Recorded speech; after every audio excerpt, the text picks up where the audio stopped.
What's the worst existing job?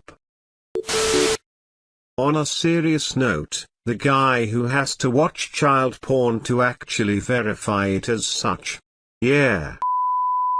I'd go home after the first day, gouge my eyes out, and kill myself. Not sure how they do it. I think they do it on a rotation. You can only do it for so long before someone else takes the job. It would crush you doing it once, doing it for years would kill you. Apparently they do it on rotation, and must see a psychologist every 6 months or something like that. Holy f***, that sounds like an SCP procedure.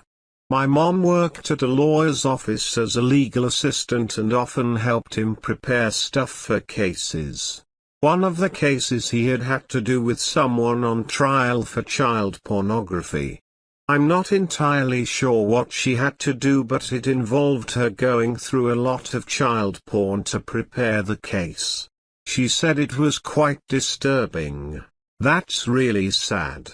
It very much irks me when it comes to my mind that there are countless such pedophiles lurking out there who are doing more than just watch these videos. Hope your mum was fine not long after that. It makes you wonder how many are reading this comment.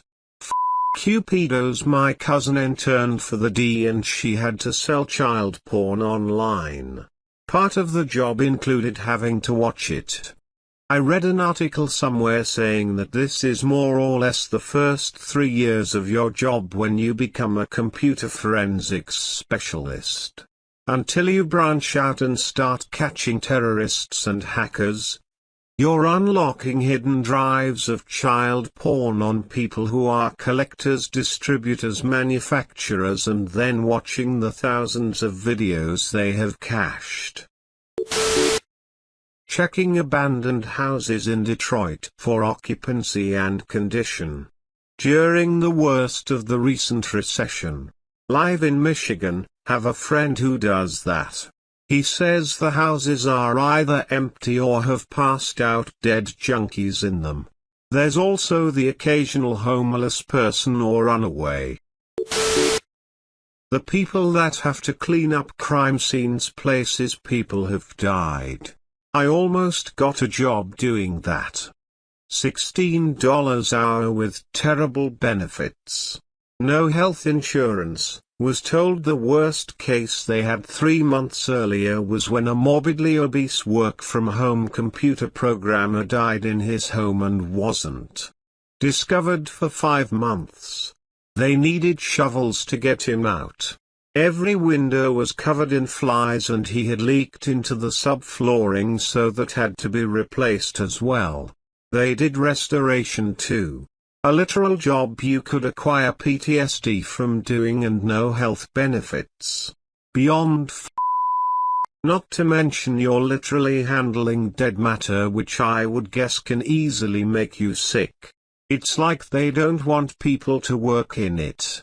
I watched a short documentary, Coming Clean, The Life of a Trauma Cleaner, and it really does take a certain type of person to be able to do this.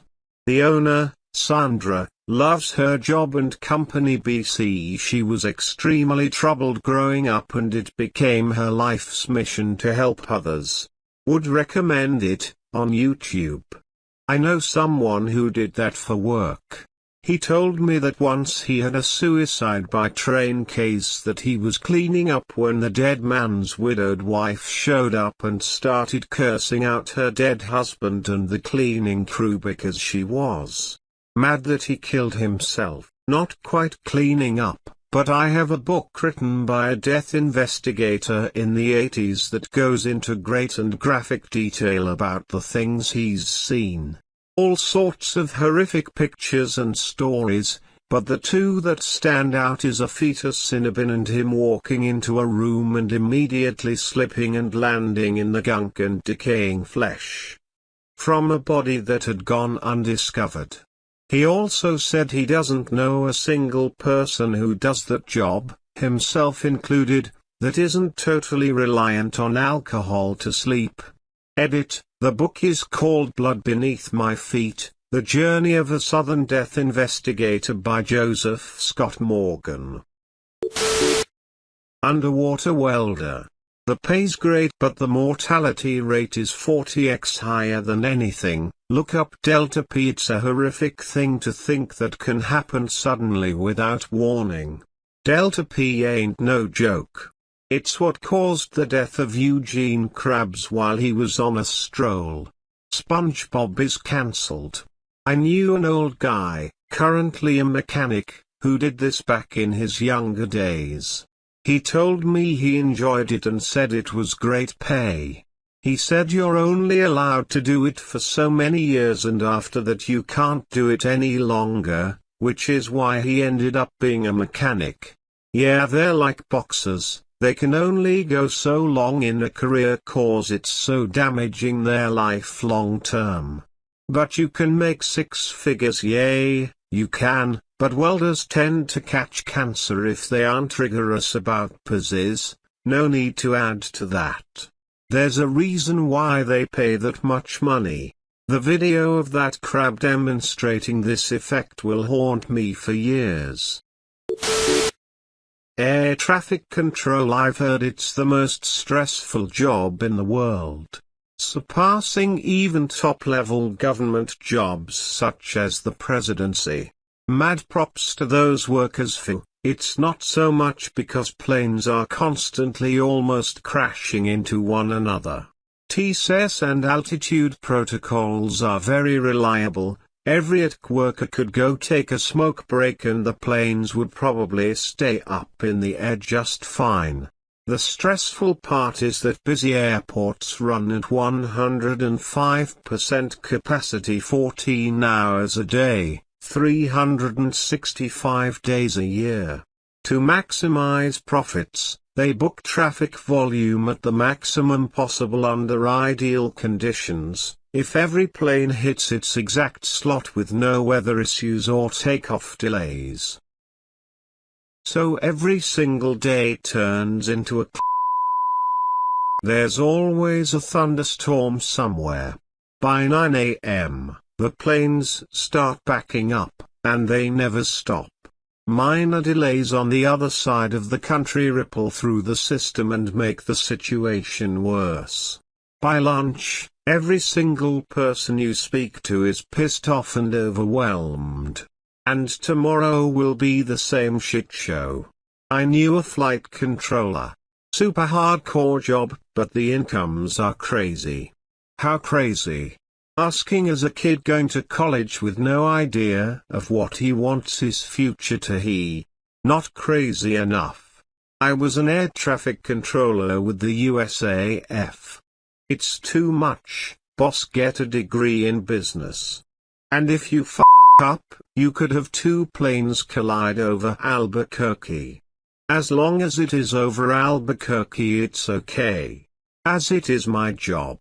I would say it's 80% boredom, 20% sheer terror, and yes, it does pay well if you are in the right spots. Those poor dudes that have to empty septic tanks. Edit, till that a lot of those dudes love their jobs and make bank dollar, so honestly that makes me very happy for each of them. The more you know. Had a guy come and pump ours once. I was standing several feet away and commented on how badly it smelled. This dude stuck his whole head in the tank, inhaled and said smells like money to me. His whole ass head? WTF. I honestly don't know how people can stomach these jobs. I read this story on this site about a guy working for a plumbing business. 5 or so employees, including op, were sent to a home to fix an awful smell coming from the pipes. All tried, all failed. Finally, someone asked the woman who lived there if she had stuck anything weird down a drain, and she goes, "Oh yeah, I dumped my husband's colostomy bags in the sink." That. Also, They use the term white mice to refer to the tampons that come out of the tanks and drains because some ladies think it's okay to flush them. The dude that cleaned my septic loved that shit. Also they said it paid well and was easy AF to do. I empty airplane lavatories. It's not the most glamorous job, but it certainly beats being a waitress. Can confirm. I do absolutely anything else before I even consider working in the food industry again. It's hell.